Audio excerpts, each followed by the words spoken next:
What is it with you and women? The octopus always finds his nemesis so distracting. Spirits! We're two of a kind, you and me. Shut up and bleed.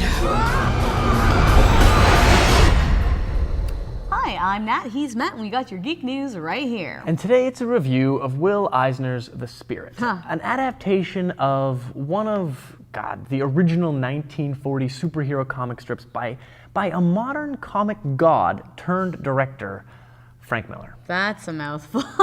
Anyway, the idea that Frank Miller is director enough to make a movie on his own is a bit of a leap, but once you get over that, and the fact that he uses every Sin City trick he learned with Robert Rodriguez, The Spirit is actually a pretty watchable movie, guys. Surprisingly so.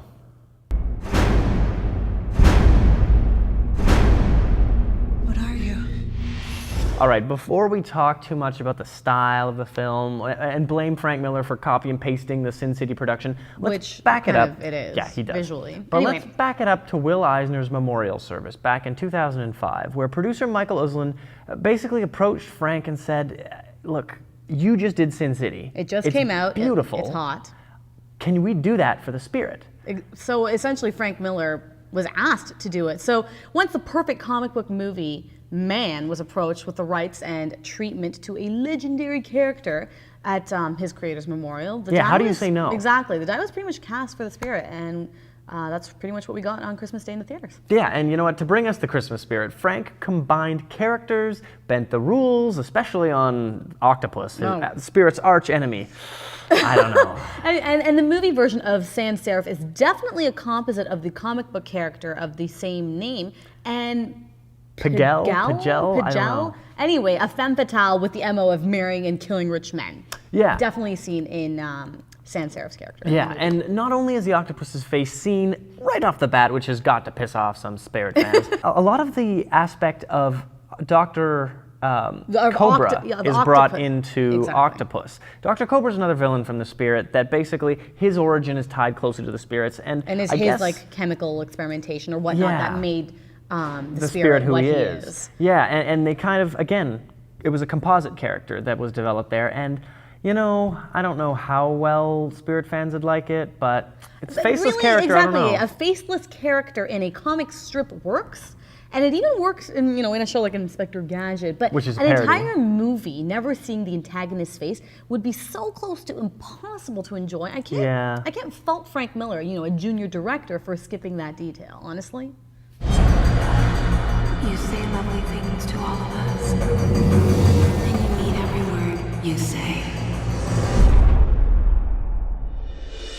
Okay, so why go to the trouble of assembling a cast of some of the world's most beautiful women for a comic book movie? Probably because the main character is played by a no-name actor with no box office draw whatsoever. That's kind of the truth. But you are hot, my friend. You are hot. Yeah, well, it's a good-looking dude. But, unfortunately, the fact that the good-looking dude had no name anyone recognized really showed in the opening weekend numbers. I mean, it didn't crest 10 mil, which is kind of a shame. Kind just of like the Punisher Warzone. Yeah, it's pretty sad because just like in the Punisher, the no-name leading man is actually pretty awesome when you come down to it. And he did the role really well, and you see that in the movies. And you know what? Clearly the cast is not made up of some people known for their acting chops. I mean, Sam Jackson, Scarlett Johansson, Eva Mendes, and Gabriel Macht. These people, they play a variety of over-the-top parody heroes and villains, and it's not a movie about acting. No, really not isn't. at all. It's about the characters, and it's interesting in the movie. And you know what? Needless to say about all that, they all looked fantastic on screen. Yes. With that whole Sin City desaturated colors and post-production film glow. And the women are fantastically radiant. The Spirit is deliciously hunky, and he's a great ladies' man. And even Sam Jackson, this master of disguise character that he is pretty serious super pimp. The bad guys are winning. Right now, we got our hands full. You're a mess. 3 bullets. Straight through me. Last night you were 20 minutes from the morgue, and now look at you.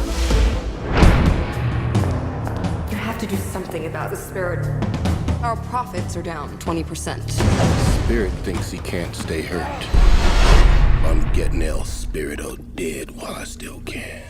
So many people told us not to see this movie, told us it was crap. And you know what? We went in with zero expectation. Even to the day that we went to watch it, sitting there in the theater, I kept on thinking to myself, I don't really want to watch this movie. But you know what? At the end of the day, we got some humor, we got some mythology. And I was actually quite impressed with how quirky it was. Yeah. Scarlett Johansson's character was freaking weird. Yeah, the whole movie was really weird and all those fun. the clone henchmen, again, bizarre. Just like really twisted stuff. And you know what? The Spirit being a genuine ladies' man was really funny. Like it was good. It was actually kind of clever. It just felt. And it was cute. It felt like to me the only real question is why was it made? It tread on no new ground. No. It developed no new techniques. No. It really kind of mucked up with who the Spirit is. But really, for argument's sake, you could say that for any movie. Why was it made? There's so many movies out there that But you know, the trick don't for this necessarily one, do anything innovative. Anyway.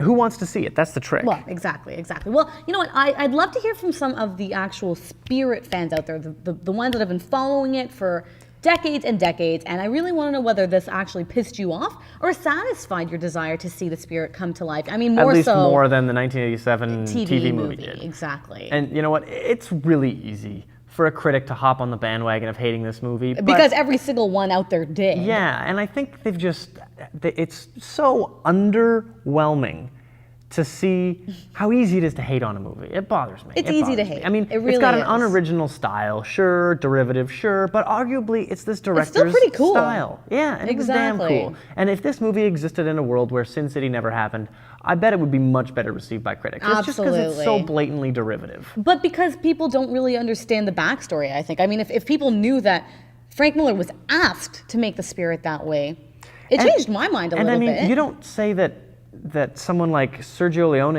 is derivative of himself. It's a style. Exactly. And maybe Frank Miller will never make a movie that is not that style. That might just be Frank Miller. Exactly. So, you know, that just works for me. That's just really cool. works. Exactly. And if you look at it in that way, it actually makes this movie kind of interesting. Better than it could have been.